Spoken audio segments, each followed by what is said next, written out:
I danas se sa ponosom slavimo pobedu, hrabrost i junaštvo naših predaka i sa najvećim poštovanjem odajemo počast svima onima koji su dali svoje živote u velikoj borbi za oslobađanje od fašističkog zla i okupacije.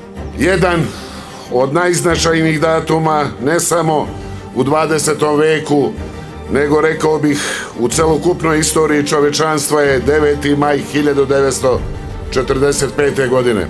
Toga dana, pre 78 godina, završen je na evropskim prostorima Drugi svjetski rat, najveći i najrazorniji ratni sukob u istoriji ljudskog roda.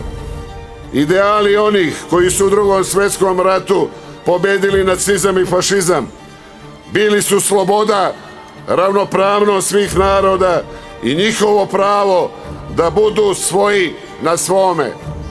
Neka je večna slava našim slavnim precima, pobednicima i oslobodiocima.